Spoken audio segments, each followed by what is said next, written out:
Real quick before we start this episode of the podcast, we have 2 events coming up this fall to put on your radar.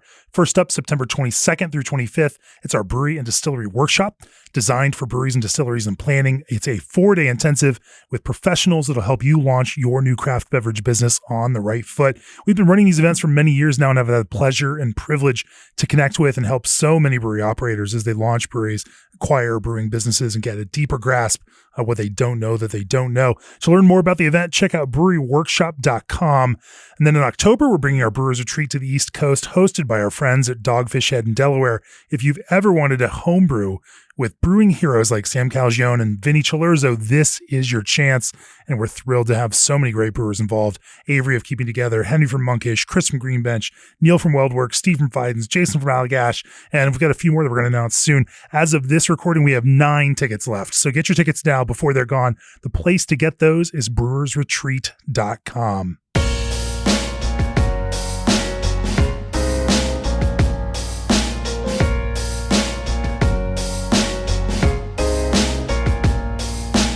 For this episode of the Craft Beer Brewing Podcast, we are in Bruges, Belgium, at the brewery of Bourgogne de Flanders.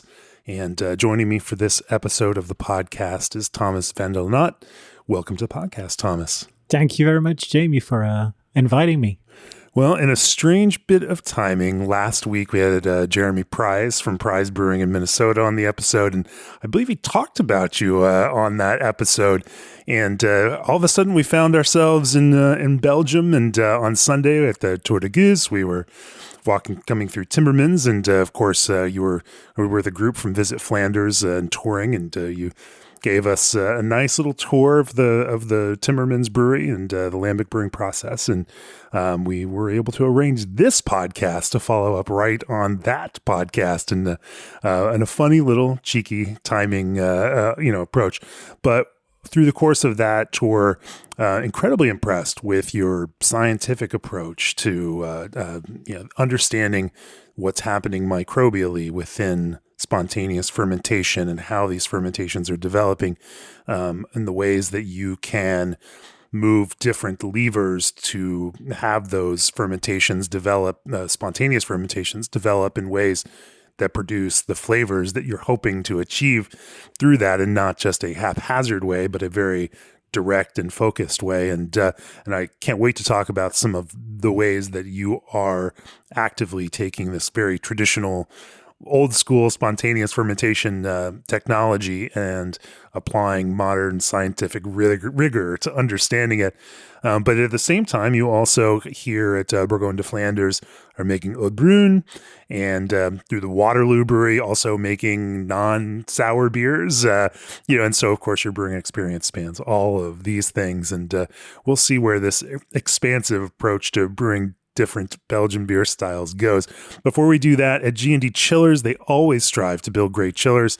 Partner with them as you build great beer, but don't just take it from me. Hey, this is Josh Erickson of Jafuncta Brewing in Mandeville, Louisiana. The team at G&D were a critical part of our 10X expansion, always just a phone call or email away. And thanks to their superior equipment, technology, and documentation, commissioning our new chiller was smooth and straightforward. Now we can't wait until we need to upgrade our existing chiller. That's right. Choose G&D Chillers on your next expansion or brewery startup and receive 1 free year of remote control and monitoring of your new G&D chiller. And ProBrew is the industry partner that brewers trust to take their operations to the next level, especially when it comes to canning their product for distribution. By partnering with ProBrew, brewers can fill and seam their canned product. It ranges from 100 to 600 cans per minute. Their unique filling process also ensures low dissolved oxygen pickup and focuses on product quality during the entire process. For more information, visit probrew.com or email them at contactus@probrew.com. ProBrew, brew your beer. Also, are you struggling to source affordable citrus ingredients due to market fluctuations? Try Old Orchard's flavored craft juice concentrate blends, which mimic straight concentrates at a better price point and with a more reliable supply. Old Orchard's citrus-flavored blends include blood orange, grapefruit, lemonade, lime, and tangerine. To learn more and request your free samples, head on over to oldorchard.com/brewer. All right, Thomas, we normally start off the podcast, as you know, with a little background and history. Why don't you tell us yours? What drove your interest in brewing? And then tell me about how you came to lead brewing or become brewmaster, head brewer for all of these breweries here, Timmermans, as well as Bourgogne de Flanders and Waterloo, etc. Well, in life, you have to be sometimes lucky, I think. I was very lucky. It all started in high school. So I was following a course which is biotechnical sciences. I had one teacher, which was, I think, the best teacher I ever had, Patrick Daniels. And during the course, what we had to do was learn a lot of different ways how food is produced, but also other technological pathways. And to do so, there was a part of, what we would call a practical side, which was at 17 years old, we had to go to Cantillon to visit the Lambic brewery, taste the Lambic over there. And that's probably where the Your sparks... high school program went to Cantillon just as part of the technical program. Yeah. We did have to go I'm to very jealous, very jealous. Less jealous probably if you know that we also had to go to a chicken slaughtery and afterwards eat chickens. That's the less funny side of the story. Sure. But Cantillon was great to see, to taste something which is completely different to what I was used to be drinking at that point. Since the drinking age here is 16, and of course, even by that age, it's completely legal and acceptable. Yep. Later, I first studied to become professor, so teacher in biology, technology, geography. But I wasn't completely convinced of what that would do in my life, or if that was the way going. So after my studies, I did another study, which was brewing science. And I was in luck because, the first time I was in a big luck because there was a guy in the same course, Patrick Monison, who was working for the Martins Company at that stage. And they were planning to install a brewery a few years later in Bruges. And they knew they would need a brewer here in Bruges. And since it's my hometown, they asked if I was interested to, in the future, work for them. But again, luck, the brewer at Timmermans, which is also part of the same family group, was at his 65 years old, so he had to stop working, and suddenly they would need a brewery at Timmermans. But if you have the background of biology, if you're in Belgium, but even worldwide, and somebody asks you, well, if you're okay with it, instead of waiting until Bruges opens up, would you be interested to come over and work for Timmermans? Well, the answer should be yes, always.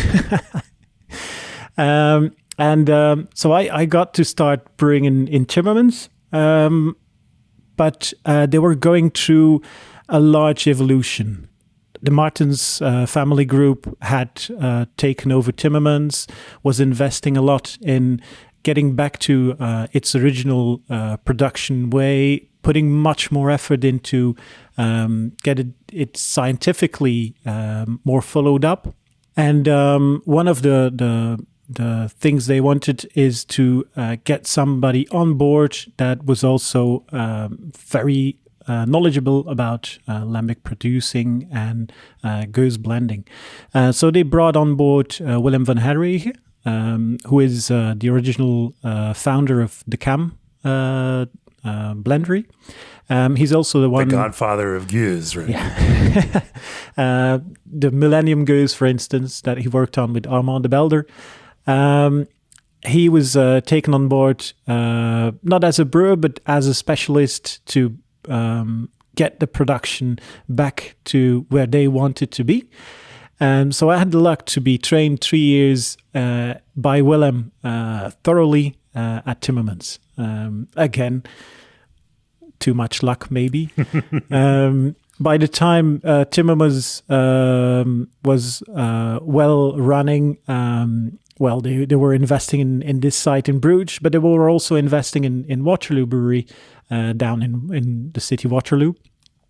They bought a historical farm, which was during the Battle of Waterloo with Napoleon, was the English hospital where the wounded were treated.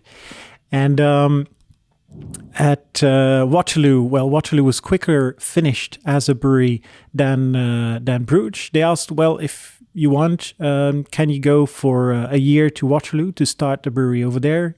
Saisons, top fermented beers, triples, doubles, and so on.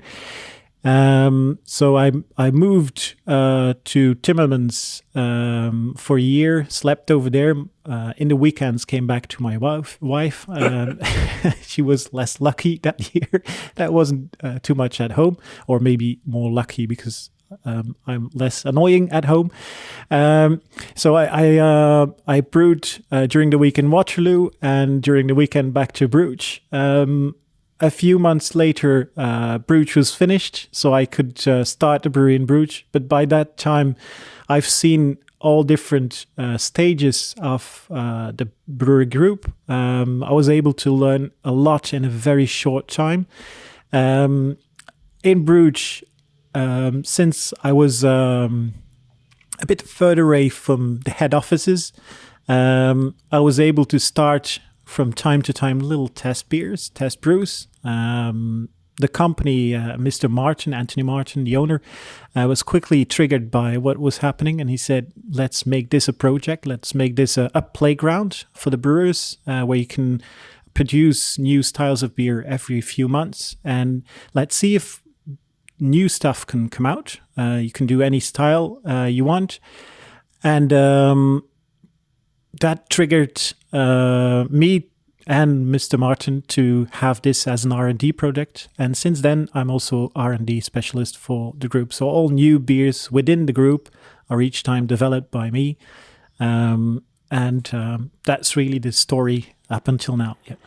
And you have all these different places with different types of brewing styles and approaches to do that, from top fermenting beers to lambic and spontaneous beers to here in Bruges, you even have open fermenters, and so you're experimenting with how to brew different styles of beer and open fermenters too, and gives you lots of different cool ways to think about making new beers, and we can definitely talk about some of what you're learning through that experimentation. Before we do that, experience distinct transparency and juiciness with Omega Yeast's Daybreak 5.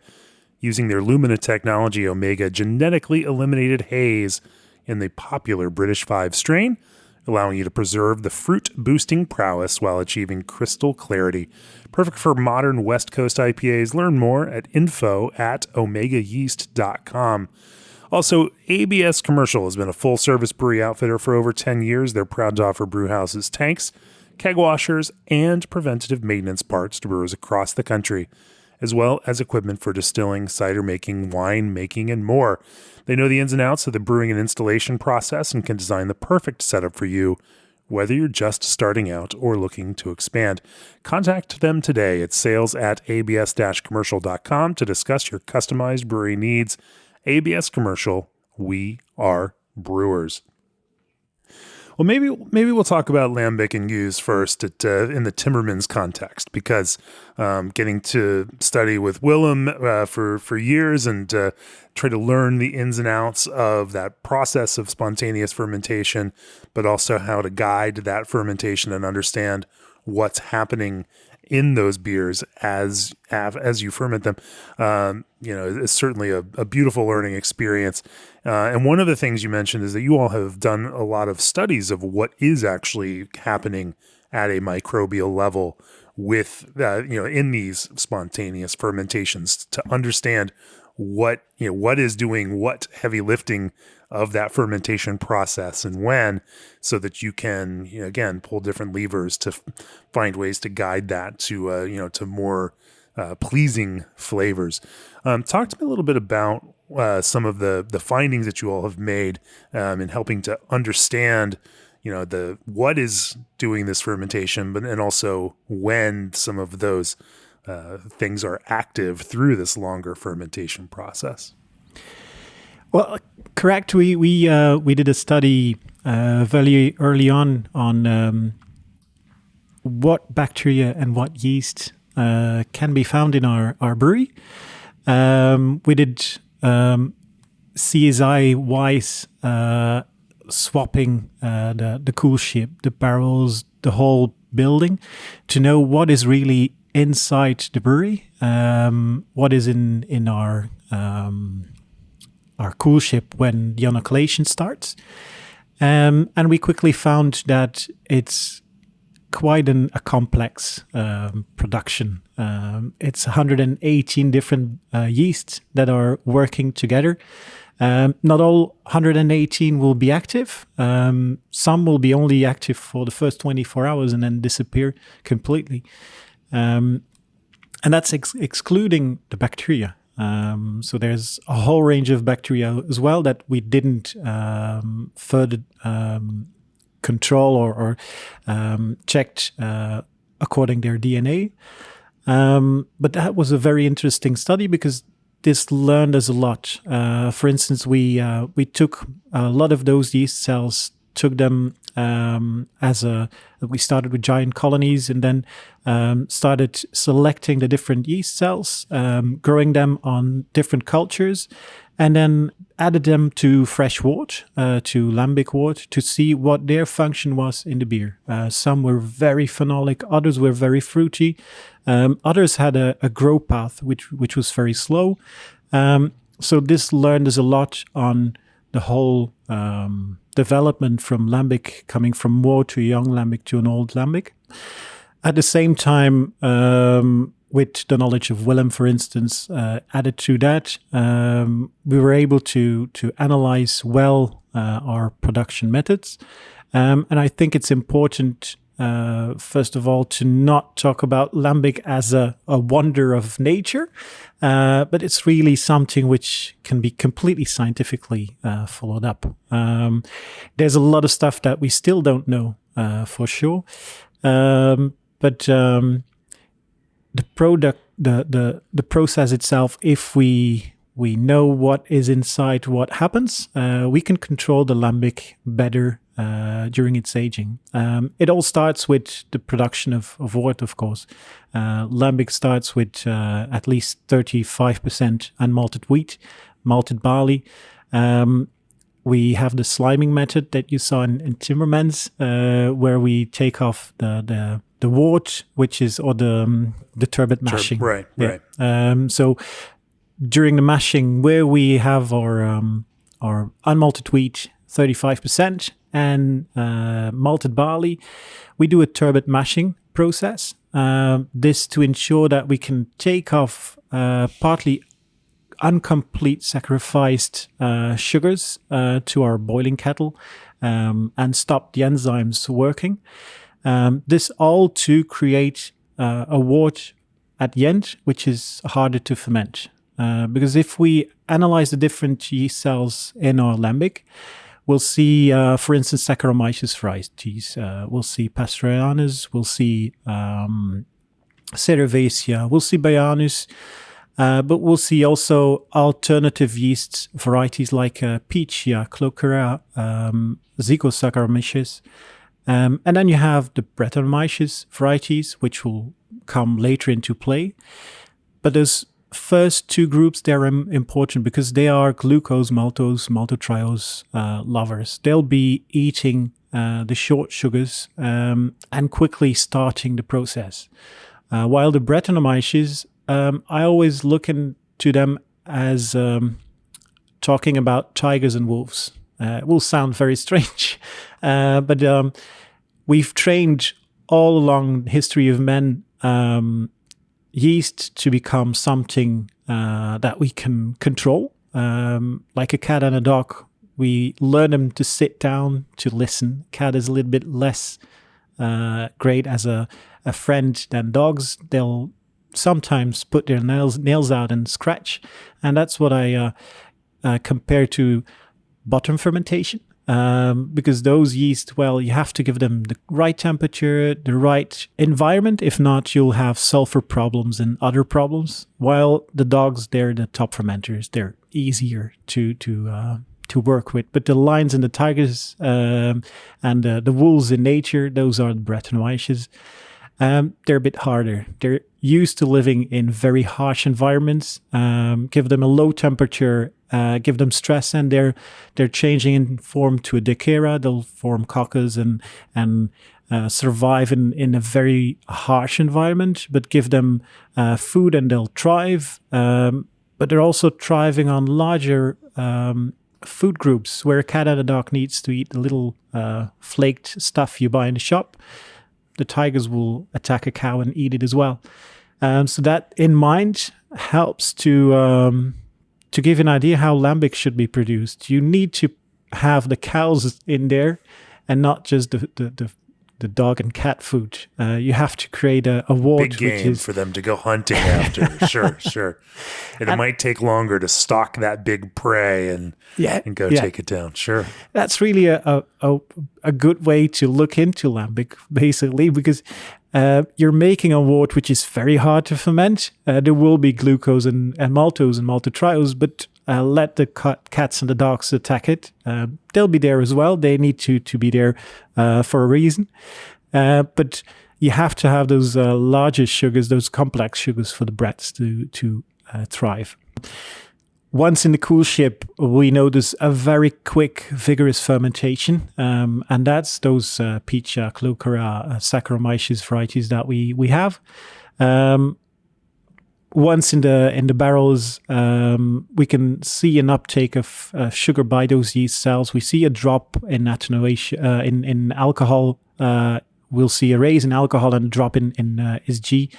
But then after that first large phase, we'll see a pause, and then Brettanomyces coming in. And that's the most important phase. We say pause. How long is that kind of lag between initial yeast fermentation and then later Brettanomyces development?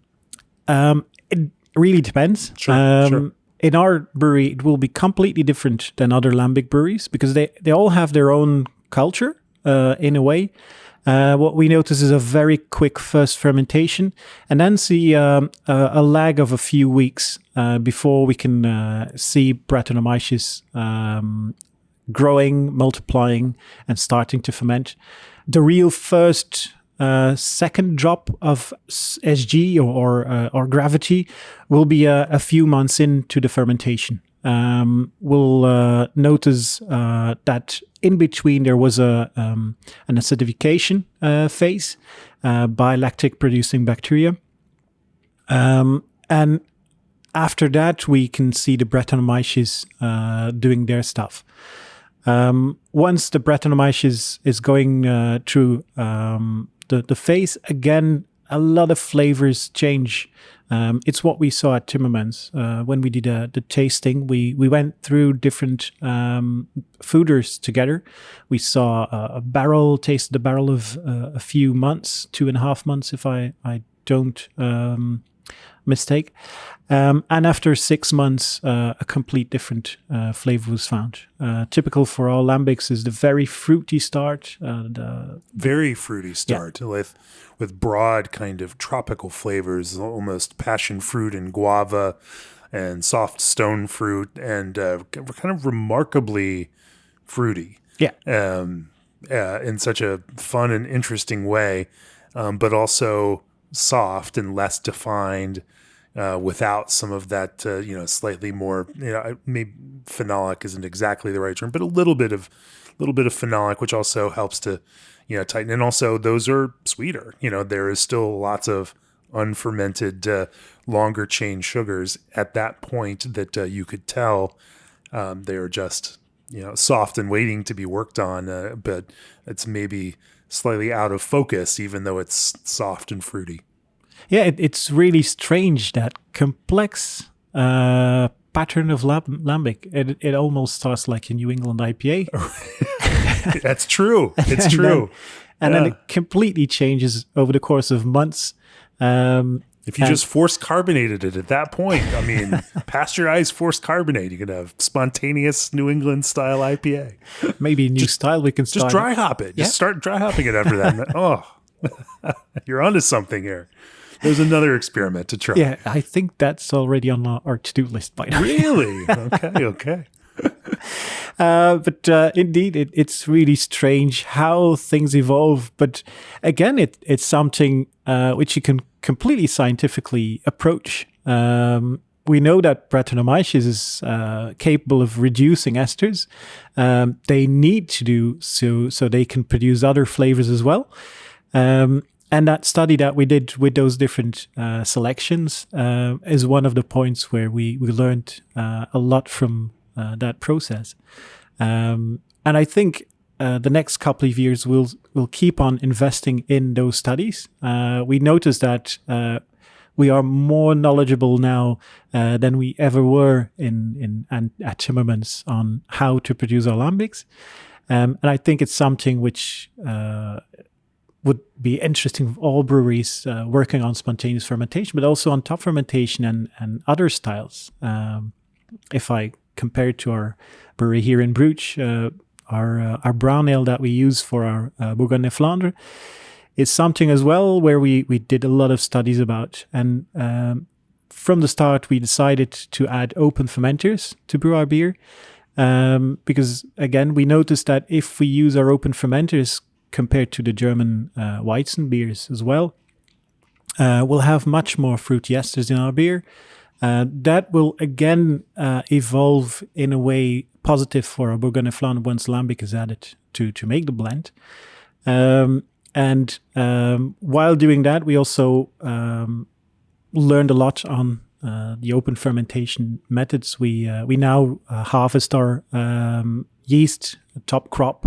We always have the freshest yeast to add, so we always have a first generation giving us always a very correct flavor each time, reproducible, but also in a way that the ester formation is always interesting for our beer.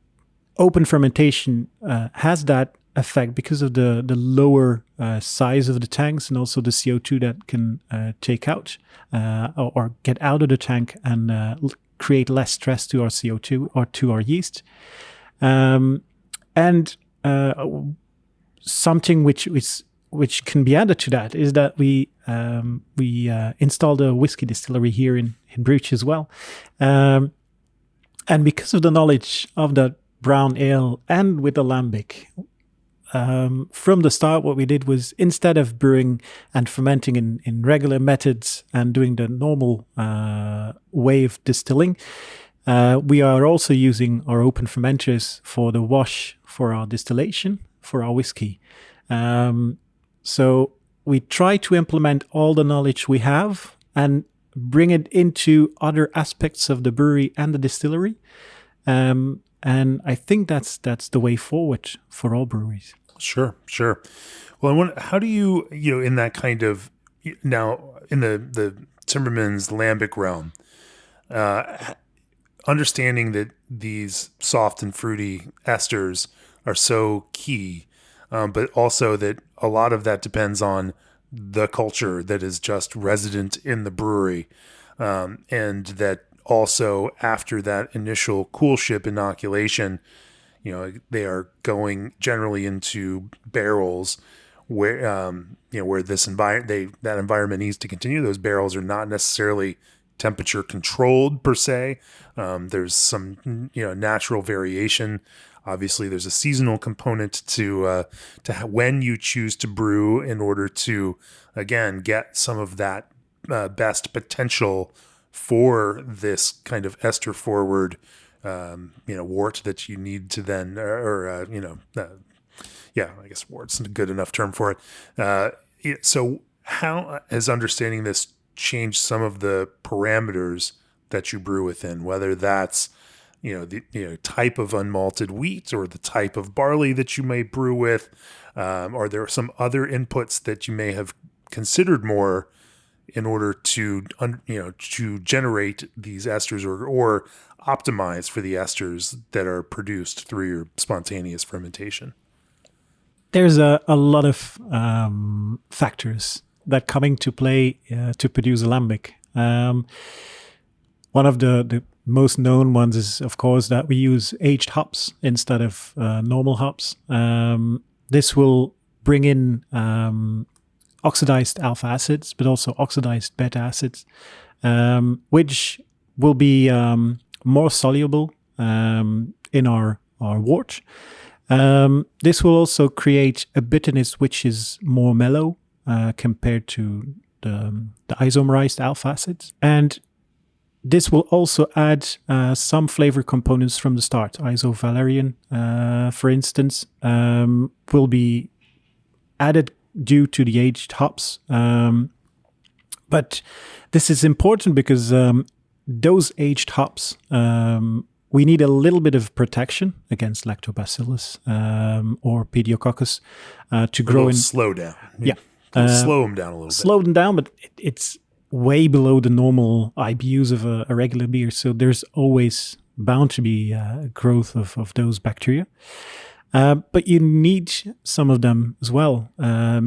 Without the pediococcus in lambic, you wouldn't have any lambic. Pediococcus damnosus, for instance, and other varieties will be working in symbiosis to the same thing with Lactobacillus brevis, for instance. They have the possibility to create glucosidase functions and help to break down the longer sugar chains into the smaller ones, which then is again an advantage for the Brettanomyces to work together with. So every component on itself has each time something to help with the future or the way, the pathway the lambic goes. The Saccharomyces as well. Once the fermentation starts, we want to have that well start of fermentation. If it's a slower fermentation, we will have uptake of, for instance, bacteria that can cause unwanted flavors, biogene amines. If we have a very bad start of a fermentation, the pH drop, for instance, from a first good fermentation helps to avoid those problems. Do you do any acidification through that process before, or cool shipping in order to manage the way that some of that process happens? Some lambic breweries will, Sure. Others will not. We think that what we now do with a slight acidification helps to have always the correct start of our fermentation, but that's only a minor point in our production. Sure.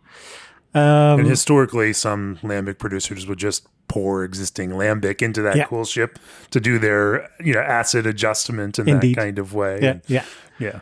And it helps. But I think the most important part in our brewery is that when we have a spontaneous fermentation that starts, we have that very vigorous fermentation with Saccharomyces varieties. And that helps us to bring down very quickly the pH in our barrels and have the right environment, the right uptake of flavors. And then we switch into those esters. And so I see what you're saying there, and that you want that Saccharomyces fermentation to take some of the stuff, and that also works with brewing makers in the same kind of thing. You can control the acidity level, because your goal is not to make a hyper acidic beer or super acidic. Your goal is to make a balanced beer, and so you're dialing in hops in particular to make sure that those can inhibit and allow that Saccharomyces to eat a lot of that sugar, those harder sugars first, just to so that those acid creating bacteria don't just go to town and create more acid than you want in the beer. Yeah, that's correct. And once that's going on, you have alcohol production as well. Right. Alcohol, again, is antibacterial too. So it helps to reduce the growth. So you can feel that you can pull levers, quartz, and bring your beer in a certain direction to have your final beer to taste like you want. It's very easy to make lambic very acid, but that's not the goal of any lambic brewery. The goal is to create something which is balanced in flavor. You have the complex acidity to come with, but not to have something which tastes like the vinegar sauce you add to your salad. Sure. Well, I want to talk about, the varieties of hops and the flavors you look for, even in these aged hops, because that also, I think, has a pretty significant impact in the way that, some of the, say, cheesier flavors or some of the, funkier notes that we find in lambic do develop, and obviously, I think, have a significant impact on the way that you build this kind of broadly fruity, almost tropical character from that start. And I want to learn more about how you use aged hops. Before we do that, this episode is brought to you by Yakima Chief Hops. The 7th annual Veterans Blend from Yakima Chief Hops will be available for pre-order June 24th. $3 from every pound sold of the Veterans Blend will be donated to this year's nonprofit Stop Soldier Suicide. The Veterans Blend is dedicated to providing financial support to nonprofits who provide assistance to our military veterans and their families. Plan ahead for your 2024 and 2025 Veterans Day, Memorial Day, and Independence Day beer releases, and place your Veterans Blend pre-order on June 24th. Also, Berkeley Yeast, founded by bioengineers. That's yeast that's designed to improve flavor, quality, and consistency, increase efficiency, and save you money. If you've been following yeast, I'm sure you've heard about their strains. Super Bloom strains make classic hops flavor. Fresh strains keep diacetyl low, even with large hop additions. Tropic strains make a tropical bouquet reminiscent of the finest Southern Hemisphere hops. And they just dropped new strains that are even more futuristic. Nationwide free shipping in the USA. Mention this podcast for 20% off your first order. And if you're a brewer who's also interested in distilling, subscribe now to the Craft Spirits and Distilling podcast, available on all of your favorite podcast platforms. Hosted by Sydney Jones and Molly Troop, this podcast explores the technical and creative processes behind great spirits through conversations with some of the leading distillers working today. It's everything you love about the Craft Beer and Brewing podcast, but focused on distilling. Click on the link in the show notes and give it a listen. So let's talk about those hops. I have over many years seen many different approaches from American as well as Belgian brewers in how they age their hops. At Grimm Artisanal in Brooklyn, they have bags of old hops tied up on the side of the brew house. Jester King and in Austin, Texas, they have old decrepit hops sitting in the upper level of an old barn. We've walked in there and seen these just shattered, gross brown hops. Or at the Vale in Richmond, Virginia, Matt had tubs of different hops that they then just kind of rotate and shovel and mix together, and they're constantly aerating and aging their hops. And but we've also seen folks use a whole range of hops, obviously from noble hops to even some more American hops and whatnot. Talk to me about, and each of those have different inputs that that can move that spontaneous beer. We'll call it spontaneous in America. We'll call it lambic right here in the Sen Valley where you're making lambic. But there's a commonality to the way that those aged hops add specific character to these beers. Talk to me about your approach to that. So at Timmermans, we have the possibility to work with pelletized hops and whole flower, whole leaf hops. So it helps us to be able to buy easier or pelletized hops in Lambic. Hops. Yeah. Wow. Okay. So we really have, again, modern tools to to make classic beers. But the problem with pelletized hops is that they're way too good packed. Sure.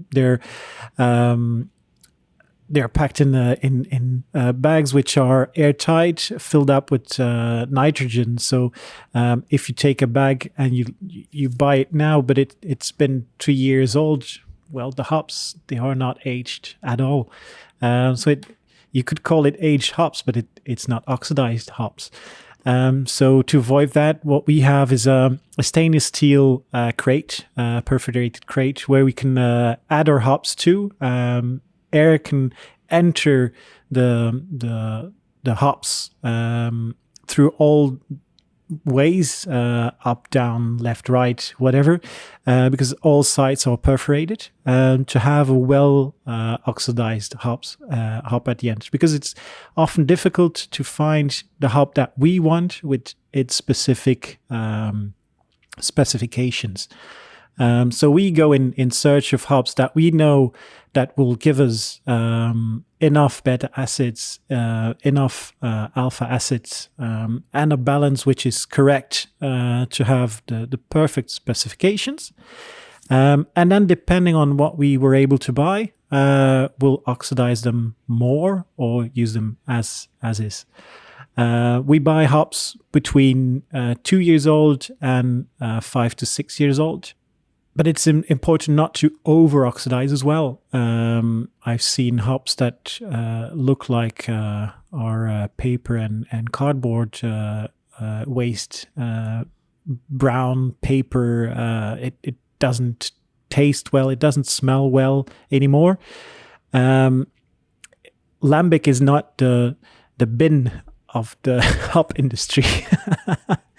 You don't use the hops wherever you want to find them, and the cheapest you can find. You really need to have the hops well oxidized, well taken care of, and then your product will be better at the end as well. How do you now, especially if you're using pellets, even in a stainless perforated vessel, they're very dense. It's the outside may oxidize at a different rate than the inside of those pellets. How do you control for something like that? Or is it this range of different oxidation that actually keeps it interesting? Maybe that's it too. It helps, but also the crate we use or the installation we use to oxidize is very shallow, so air is very easily going into it. We also have the pelletized hops, they fall easier into pieces as well. We noticed that we don't have too much difference in product when we take that out. Must say that the batches are quite large each time to be oxidized. So at the end, we always have a homogeneous product to work with. But the results with our pelletized hops and our whole flower, whole leaf hops are roughly the same. So we don't see any big difference.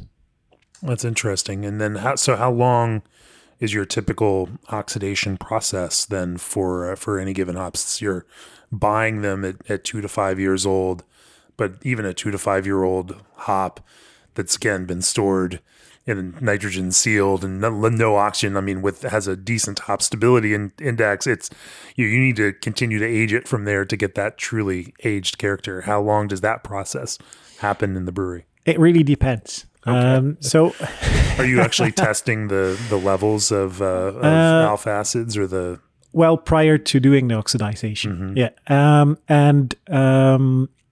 What we also do is we buy, for instance, from hop growers and whole leaves, but already aged, where we get the specifications from, and then pelletize, and then after pelletization, we do an extra oxidization step. So some of those may have been sitting in bales for a while and have some oxidation themselves too. Indeed. There's some hops that we try to avoid, say Saaz, for instance. It's one of the most noble hops in the beer industry. But the problem is with the Saaz we had the last couple of years, that the oil content and the alpha content is that low that Yes, it's interesting because there's low alpha acids inside, but there's also low oil content. So it means low beta acids. Other flavors are gone as well. So it's a hop which we now have avoid or try to avoid. There's other noble hops which are nicer in oil content, which will be way better to age and to create the hop we need for our lambic. Are there one or two of those that you really prefer? It's fun to find the kind of tropical character coming out of noble hops in this process. But those flavors, they'll that's more yeast or ester driven. Indeed. Due to the hops being aged and then the long boiling process as well, our lambic boils up to 4 hours. All the aromas of the hops will be unfortunately completely gone, except for isovalerian and other components that can be kept into the beer.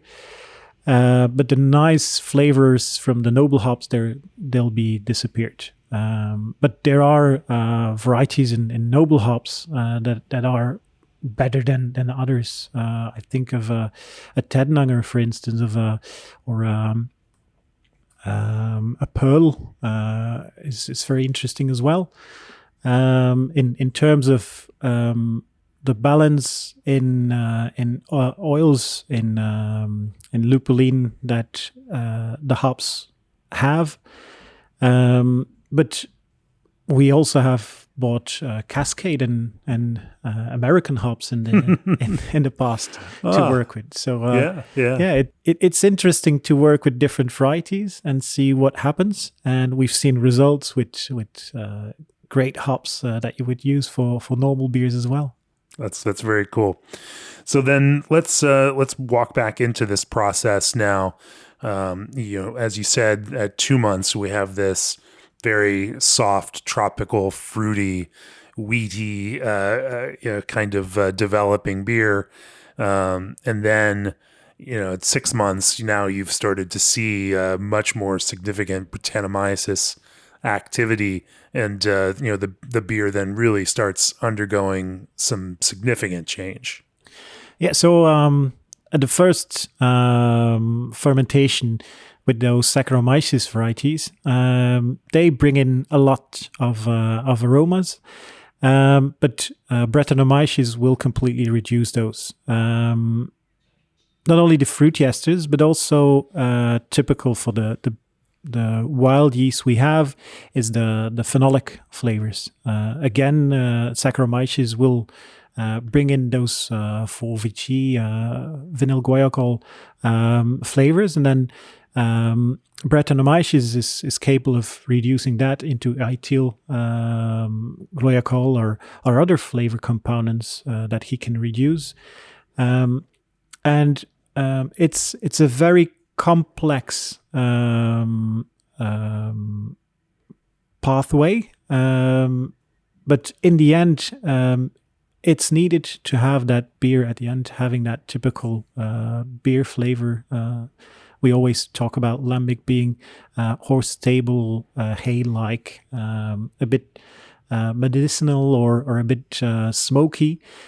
And those are all flavor compounds that are coming from an early fermentation by other yeast cells that have gone through this process.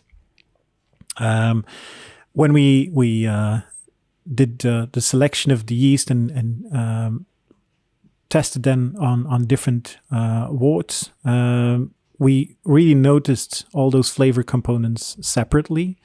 And I think if you would try to recreate that in a package deal, it's almost impossible. But I think with the right varieties combined, you can create something which is very positive for the Brettanomyces to work on, thrive on, and then go into a flavor which is complex at the end.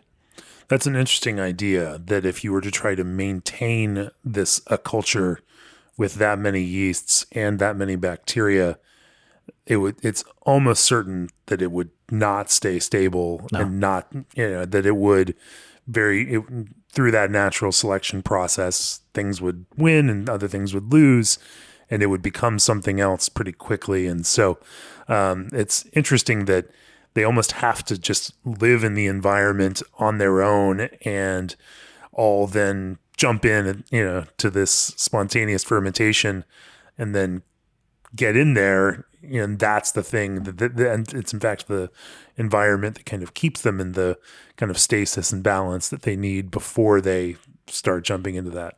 Yeah, in the start of the fermentation, for instance, with Picha, Cloquera, and other very unstable yeasts, they will quickly be pushed out of the process.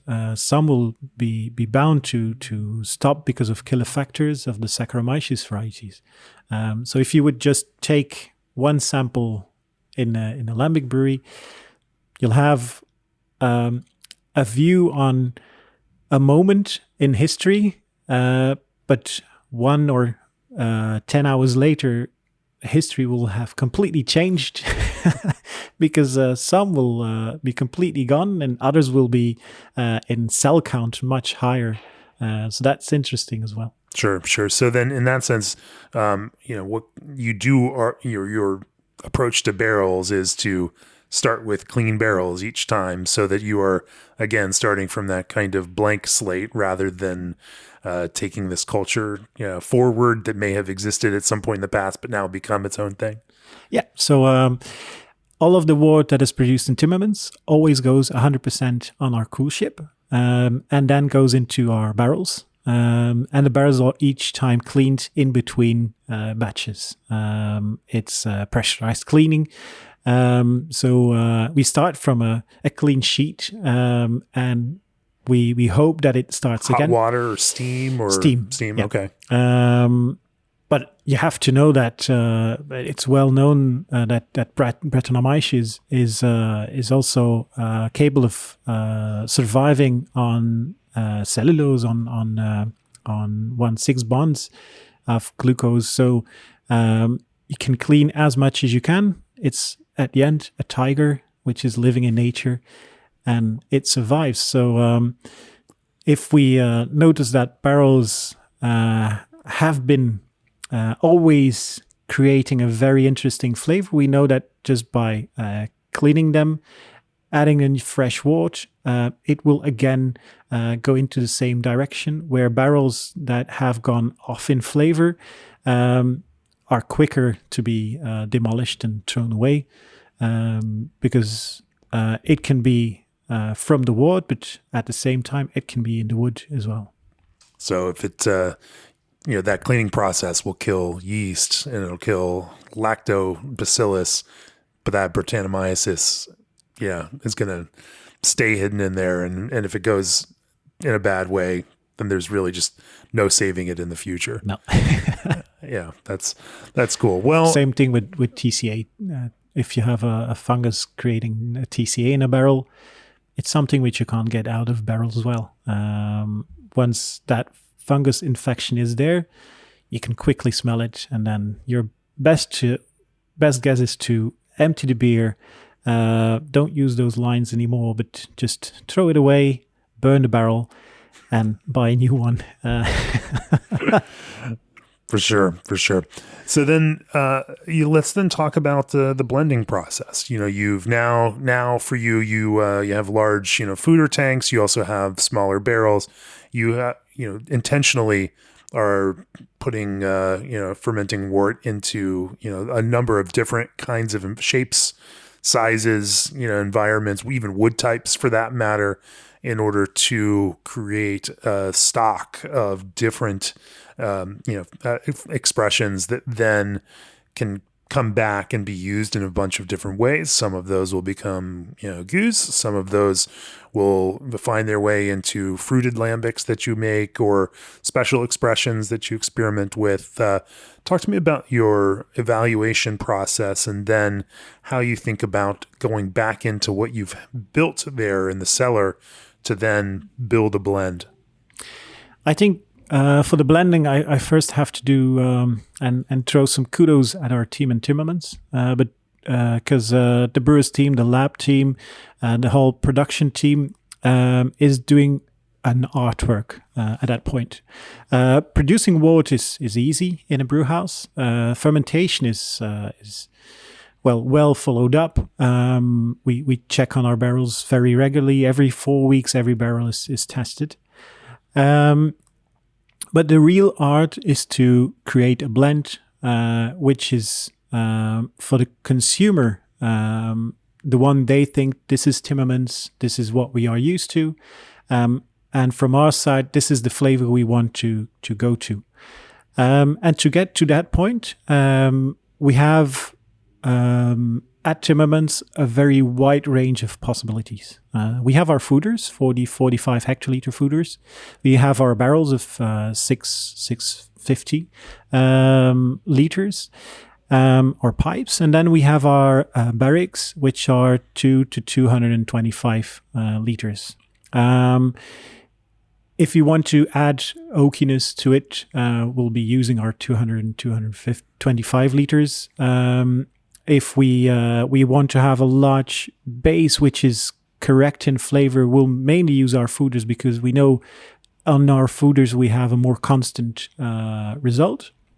But to add complexity, we also have port barrels. We have Pinot Noir and Merlot barrels. We even have bourbon barrels at Timmermans. And that helps us to have tools on hand if we want to push the beer in a different direction, like we did with our old creek with Scarbix Creeks. We wanted to have more vanilla flavor added to those sour cherries. We used bourbon barrels to be involved in the blending process, which is, well, I don't think a lot of other brewers will be using bourbon barrels to use a blend in or brew or produce a lambic. Before you Continue from there, I should say what you're doing is blending a portion of macerated, cherry or creek cherry lambic, and then blending a portion of lambic aged in that bourbon barrel, a smaller percentage, in order to build a broader, richer kind of character that supports the fruit. And it's a strategic kind of blend of those two things in order to hit a finished result, and not just aging the whole, bulk of creek in the bourbon barrel. Indeed. That was the idea. The year before, we did the same Scarbix Creek. Gueuze is the name. And with that one, we used Merlot barrels to enhance the fruity character, the wine character. While for the last version we made, the new version we made, the idea was to have that bourbon, coconut, vanilla to add to the what I would call cherry pie flavor in that beer, and that complexity is just a little salt and pepper on top of the beer, because the base must be correct as well. And that base starts off, in case of old gueuze then, with young lambic, aged lambic, old lambic that we blend in different proportions. And to do so, what we'll do is each time each barrel is sampled, there will be a note on the flavors, on the pH, on the acidity of that beer. We'll do a theoretical blend to first have an idea what's the direction, what are the tools we have on hand. Once that's correct, when you say theoretical blend, you're thinking about not just flavor but also, say, acidity and and final gravity, for instance, as well. Yeah. Because compared to other beers in a gueuze, it's not allowed to add sugar for the re-fermentation. Right. You need the sugars coming from the young lambic.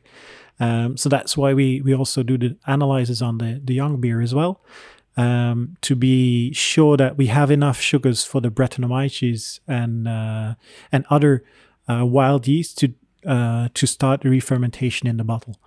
So we do a theoretical blend, but at the end, it's always the art of the brewer and the guys at the lab to taste and bring up the final blend. Because if you do a titration, for instance, on acidity, you have lactic acid, you have acetic acid, but you have other complex acidities that are coming into play. And if today we'll take two foeders and measure both, and we'll see a 3000 ppm lactic acid, a 1000 ppm acetic acid on one, and the other has the same titration, the same values, we'll taste those separately. Chances are very big, I'd even say impossible that the two flavors will be the same. The chances are too big that both beers are completely tasting differently in acidity. Of course, that's part of the final gravity, for instance. But even if the final gravity is almost the same, there will be a large difference because you can't. So they'll have the same potential total acidity, but the blend of acids that are actually creating that total acidity will be different from one foeder to the other. Yeah. You have so much different parts in that process, like glycerol production as well, that are coming into play. So we have to have that team of brewers and people working in the lab to help us to taste and to bring the theory into practical blends. It's often a tasting of, different barrels, different foeders. Always the best days, of course, in a Lambic brewery to do so. And in the end, it's a blend of several different barrels from several different ages. Of course, the oude gueuze, oude kriek, Lambic are products which are protected again by a law, by protective measurements. So there must be a certain amount of or max amount of lactic acid, max amount of acetic acid. There is a certain range of Plato that we have to be in, and all those things are taken in account. But it's a small window to be in, and that's why I'm saying that it's really a fine art at the end. Sure. You mentioned gueuze, which is a fantastic beer that we had this weekend. And in fact, I have a bottle in my luggage to bring home. I think we also had an elderflower experiment that you made. Are there some interesting expressions that you've also discovered and found ways to take Lambic and and kind of broaden and create fresh flavors and expressions with it? We don't try to do a lot of new beers with Timmermans all too quickly, but there are some projects back in the head, of course, to work with. One of the most fun things we did was the blend with Guinness, for instance, the one you tasted as well. Sure. Where we wanted to have a collaboration between the Guinness, but we started using the export stout, the one made for the Belgian market specifically, which is an 8% Guinness with more Belgian bound flavors. These Belgians love those high gravity beers, and so they even get special export Guinness at a higher ABV just for them. Indeed. And we should also mention that the Martins Company has been a long time, like 100-year Guinness importer here, and before the breweries even started. And so, there's a natural connection there. Yeah, it's one of the first products because the Martins family group, they start of the 20th century with importing beers and selling that in Belgium. For instance, later one of their biggest products became Martins Pale Ale, which is originally Bulldog Pale Ale. And nowadays we brew it here on our sites, but it's part of their history. And Guinness is part of the history as well. And since they started importing it from the start of the 20th century, and still today are doing the import for Guinness. The Martins company is now the oldest importer for Guinness worldwide. So there's a nice history behind, and that's why Guinness produces that export stout specifically for us, but also why Guinness were open to do that blending, that collab with us, and we started with all the different Guinnesses that are available. We started with the different lambics that we had, and the final result was quite unique. It was a cherry lambic with Belgian cherries, whole cherries that we aged 400 grams per liter on our lambics, and then blended that with our export stout. And the final product is like a chocolate cherry cake. You start with the coffee and chocolate, you then have the acidity of the cherries coming up, and then at the end you have that almost velvety-like chocolate again.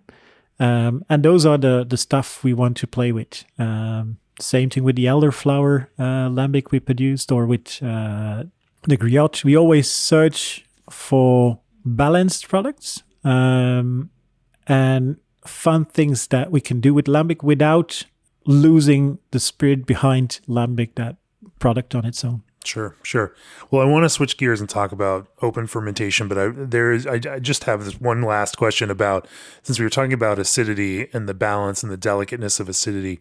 As you think about, say, the titratable or total acidity in a oude gueuze, where do you like to keep that kind of acidity in the overall picture? Is there a range that you want it to be in, and so that acidity balances with the other characters of the beer in a nice and pleasant way?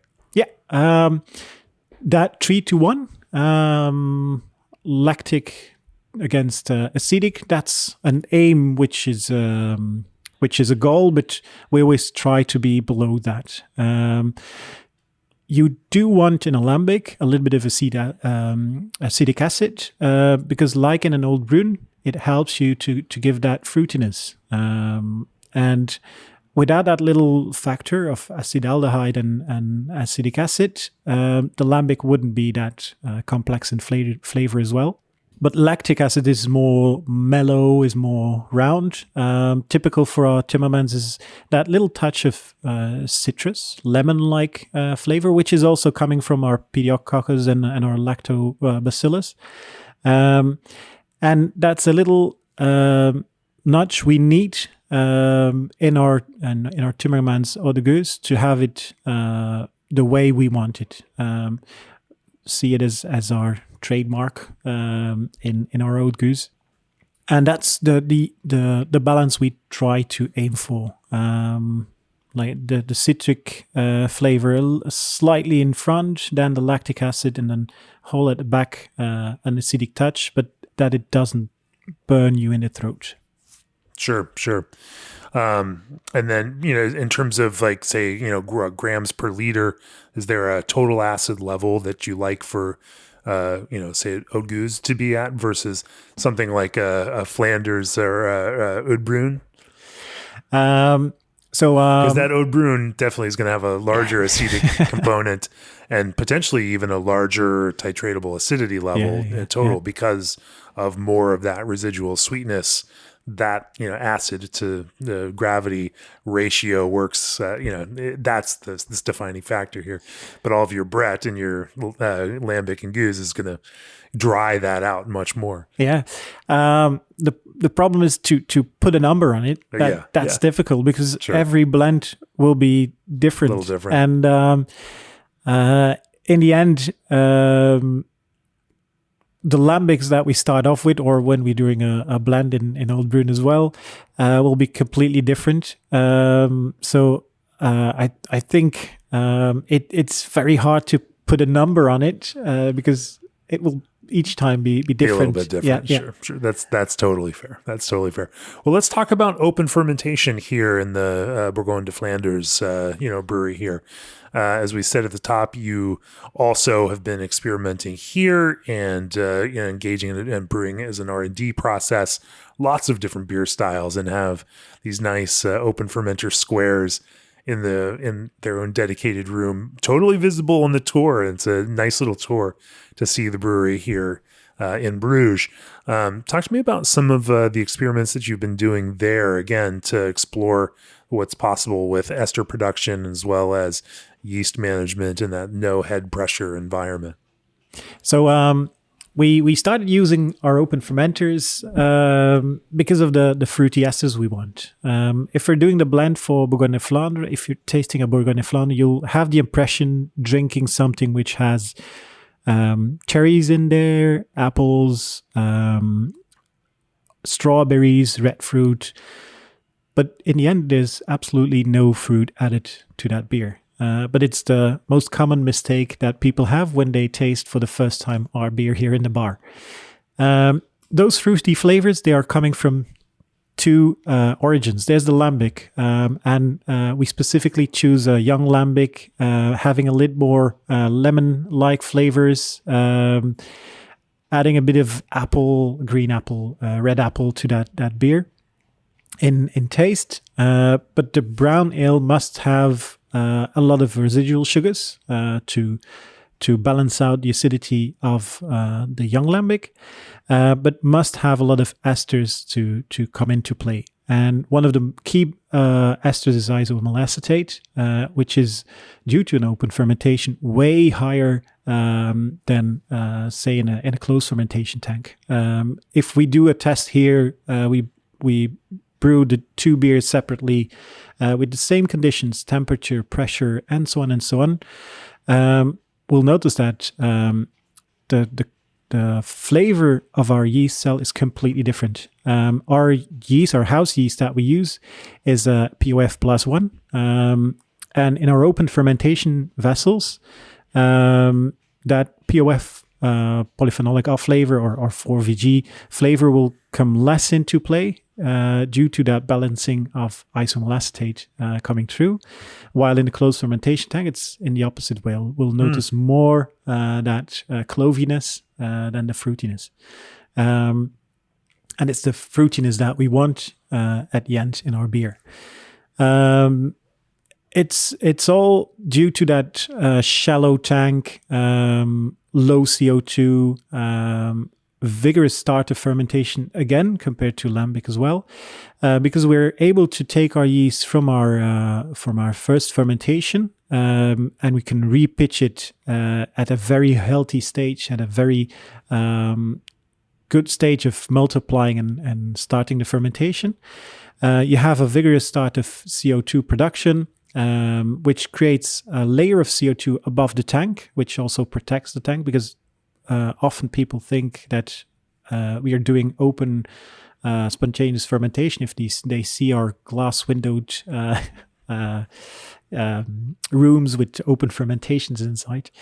But that room is airlocked. It's air going through a HEPA filter to push in sterile air. The CO2 slides underneath the door outside, but we don't push too much that we don't break the pillow above the blanket of CO2 on top of the beer, which protects the beer against oxidization. But those methods together give us a brown ale, which is at the end very fruity and sweet. We then blend it with our Lambic, and due to that blending, again, you have the changing of ester formation, which then gives us that strawberry, cherry, and other flavor in our Bourgogne Flandre. That's interesting to think of Bourgogne de Flanders, which you would nominally think of as a Flanders brown sour beer in that Oude Bruin Flemish red kind of space. I guess we'll just call it Oude Bruin to give it the big overall term. Yeah. Flanders red has other implications to it that we'll talk about later on the podcast, maybe not in this one, in future podcasts. But it's maybe a more unusual process to get the acid component of that beer from a blend with Lambic versus, say a single stream fermentation with lactic culture in order to, kind of create that beer. Talk to me a little bit about, how that works and how those things marry together, what that process looks like. Yeah. So in Oude Bruin, you have, I think, two important flavors. That's the lactic acid and the acetic acid. Whereas acetic acid is more found in Old Bruin and in Flemish Red. In our case, from a historical point of view, the beer was always more in a lactic acid flavor. And that component can be easily found in Lambic because that's the main acidity you can find as well. When we do the blend, we aim for that lactic acid component in our beer, which creates a beer which is more mellow in flavor compared to some of the colleagues in the Old Bruin production. If you go back in history towards Old Bruin in general, the idea was to have a beer that you would produce age on barrels and then have your aged beer blended with a young beer and then re-ferment in bottle or have it served like that. And it's basically the same idea behind. It's the aged beer, which is the Lambic, and the young beer, which is coming in, is the brown ale. Instead of brewing one beer and aging it and then blending the same beer as well. Interesting. So there's, even if it's your, Lambic take on this, there's still a historical, interesting precedent for that. Yeah. And by the way, gives you something to do with the more acetic barrels of Lambic that you may end up with as well. Yeah. But even those aren't used for our Brugger de Vlaanderen. Oh, no. If we're not happy with the beer, first of all, we try to avoid having any problems because if it's a problem with acetic acid, it's because of the barrel not being taken care of too well in the Lambic, because of oxygen, because of leakage, because of too high temperatures as well.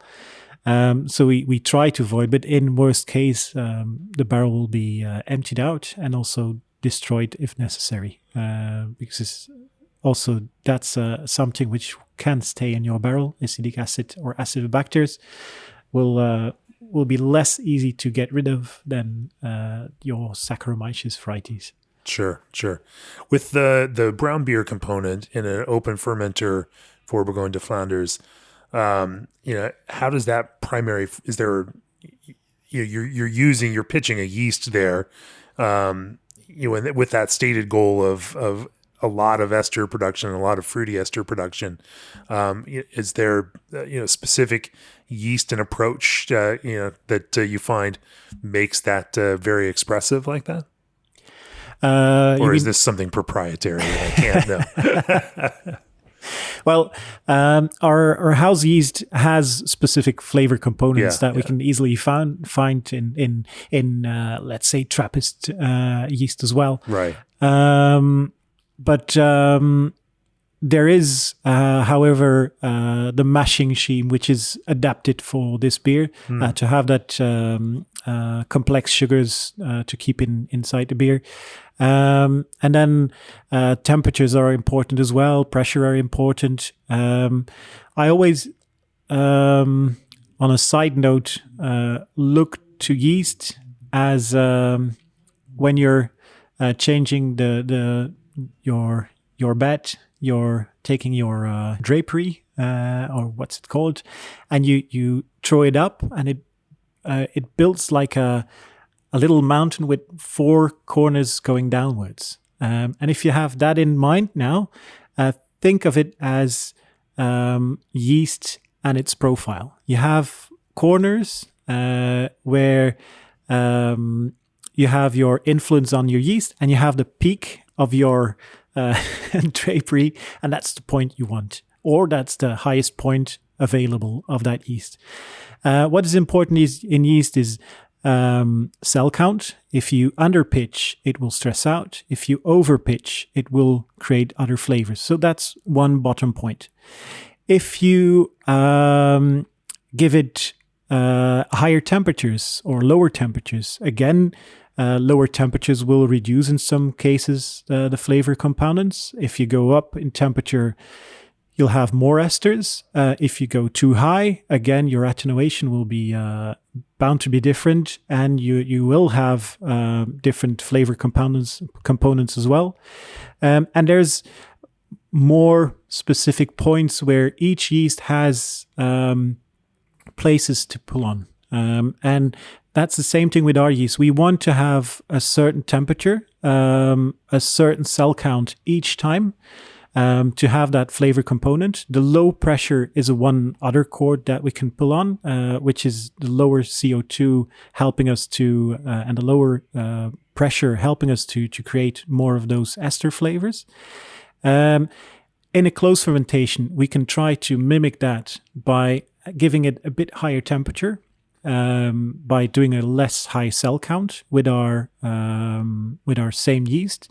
Then it will produce the same isomalacetate levels, but then our attenuation drops again, and we see some other flavor components that are completely different. So that's one point of view in our fermentation. Second is that once open fermentation is well ongoing, we stop open fermentation after day 3, day 4, transfer in closed fermentation, because after the main fermentation, we still like to have the CO2 produced by the yeast itself into our beer to have a finer bubble, to have a nicer foam stability as well. And it keeps in the closed fermentation on a bit lower temperature to already reduce a little bit the formation of our flavors. Once that's done, we drop down to distill rest, and we transport our beer because in Bruges we don't have enough storage capacity to Timmermans for the rest of the storage, which is at distill rest before it gets pumped into larger tanks. So that's a bit how we try to work with our yeast, but that's only our house yeast. We produce quite a lot of other beers here as well, and we try to always come from the same way into our process, and that's the scientific way again. We try to know how the temperatures evolve on, or what the flavors will do with different temperatures, pressures, attenuation, and so on.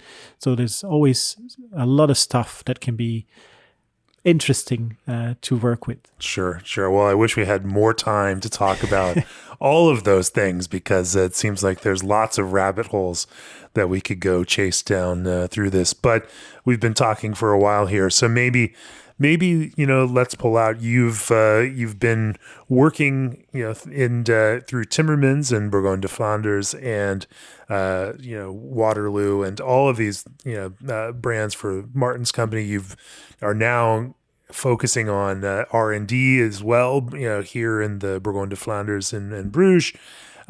You've got basically carte blanche to create interesting new beers and try new experiments. What are you most excited for over the next few years? And what gets you going, and what challenges are you really excited about tackling and learning from over the next few years?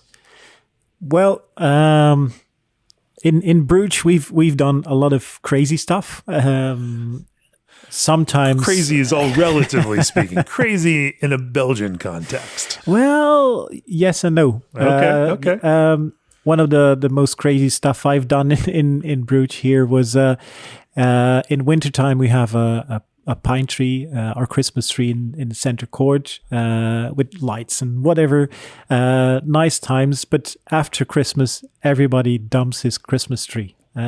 So at that point, I was really triggered by something that I saw in old books that they produced in Finland, Norway, and that was Sahti, which is a traditional beer without boiling, where they use the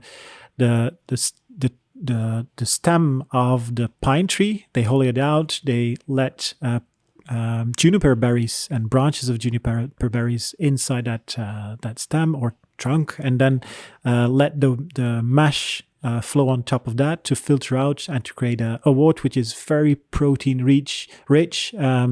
It also contains oats and other grain varieties. So normally I should ask each time if it's okay to produce a certain style to Mr. Martin.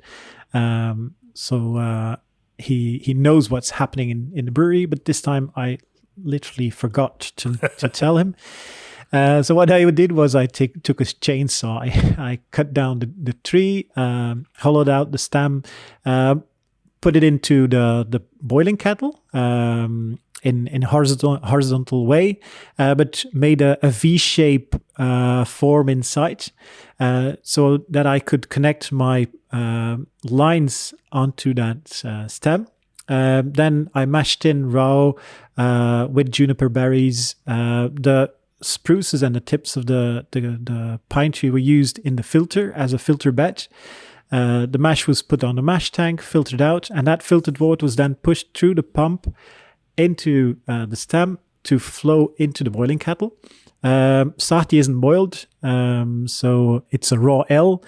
But what I did was, because I was a bit afraid of infection, I did use aged hops during the mashing to induce a little bit oxidized alpha and oxidized beta acids, to have some sort of a protection, because I'm not 100% sure that juniper berries and juniper branches are very antibacterial. They are, but not that much. And then that raw ale was cooled down, fermented with a very low attenuation yeast into our open fermenters, then closed fermentation. And that beer was wild in flavor. It was like drinking oatmeal juice with alcohol. 2 months later, the beer was going bad, but luckily, because of the not boiling and oxidizing. Sure. But the beer was already sold out in less than 2 months because people wanted to taste it, and that's one of the crazy stuff I've done here in Bruges. So it's quite crazy for Belgians, I guess. So more fun experimentation, from you, even here in this Belgian and Bruges environment where people have some expectations around those beers, and you're looking to both fulfill those expectations and help people move beyond those expectations. Because one of the last things we did was now our grape ale with 4 grape varieties, 2 varieties, Belgian varieties. We did it with a West Flemish winery called Monteberg. And that grape ale was for the first time where we try to work with somebody outside of the brewing industry. And the things that I learned from Wart at Monteberg were incredible. They were working in the same way as we are. They are thinking about which yeast can produce which flavor, which grape will give a certain mercaptane, a certain flavor to our beer.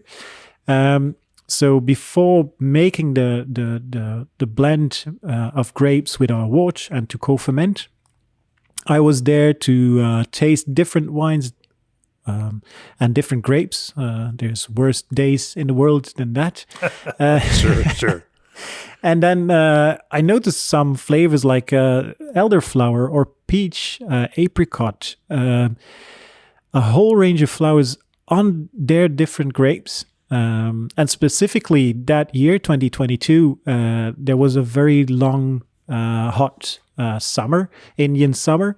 So their grapes were very fruity, and they were similar to some hop varieties and some flavors that we can by biotransformation with hops can create as well. So that's why we tried using Nelson Sauvin, the same beer, and also a yeast which is very great in doing biotransformation, because I thought that this is the way forward with that combination. But I think in the future, it's something which we have to do more, have to go and look into other productions of beverages and see how they work and learn from them Of course, they will learn from us as well. But there's so much more to be found into the nice world of beer that we are now in and outside the beer world. That's probably one of the next steps we'll do, to go and search for flavors that are now not in beer yet. That's beautiful, and that is a great place to bring this to a close. Choose G&D Chillers on your next expansion or brewery startup and receive 1 free year of remote control and monitoring. Take your operations to the next level with the experts at ProBrew. Old Orchard is the go-to source for fruit-forward ingredients for some of the biggest names in the craft brewing landscape. Experience distinct transparency and juiciness with Omega Yeast's Daybreak 5. ABS Commercial are proud to offer brewhouses, tanks, keg washers, and preventative maintenance parts to brewers across the country. The 7th annual Veterans Blend from Yakima Chief Hops will be available for pre-order June 24th. Berkeley yeast is designed to improve flavor, consistency, and quality, increase efficiency, and save you money. And if you're a distiller or curious about it, check out the Craft Spirits and Distilling podcast. If you've enjoyed this podcast, and I hope you have, because I've really enjoyed this podcast, go to beerandbrewing.com, click on the subscribe button, help support our mission to bring great brewing stories, great brewing conversations, great brewing video classes, and more directly to you. Thomas here is a subscriber to Craft Beer and Brewing, and you should be too. Thomas, if people want to learn more about the beers that you all make here, whether that's Timmermans or Bourgogne de Flanders or Waterloo or etc., or come visit any of these beautiful breweries, whether that's for Tour de Gueuze or anytime you're in Bruges here at Bourgogne de Flanders, where can they find you? The 2 breweries, Bruges and Waterloo, are open for public every week, are open for visits. And I've got a great news, and that's that we are, after Tour de Gueuze, completely renovating Timmermans. So far, Timmermans was very hard to visit, but it's a building which is historically protected, and the installation as well. It's a historical thing to work on. But from next month, we'll do a complete renovation. And normally by next year, the visit will be completely open for public and will be very interactive, very interesting to see. But if you want to follow up on our work or our beers, you can find us on Instagram, Facebook, and of course we have our own website. There's anthonymartin.be, finestshop.be, and the different breweries have each time their brewery as well. So do have a visit to our website and our Instagram and follow us and like us. Fantastic. Well, it's been a true joy to talk with you today and to, of course, experience both of these breweries here on our visit to Belgium. Thanks for chatting with me. Cheers. Thank you.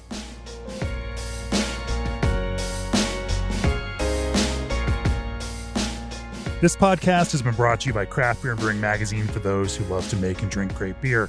To learn more or to subscribe, visit beerandbrewing.com or find us on social media at Craft Beer Brew.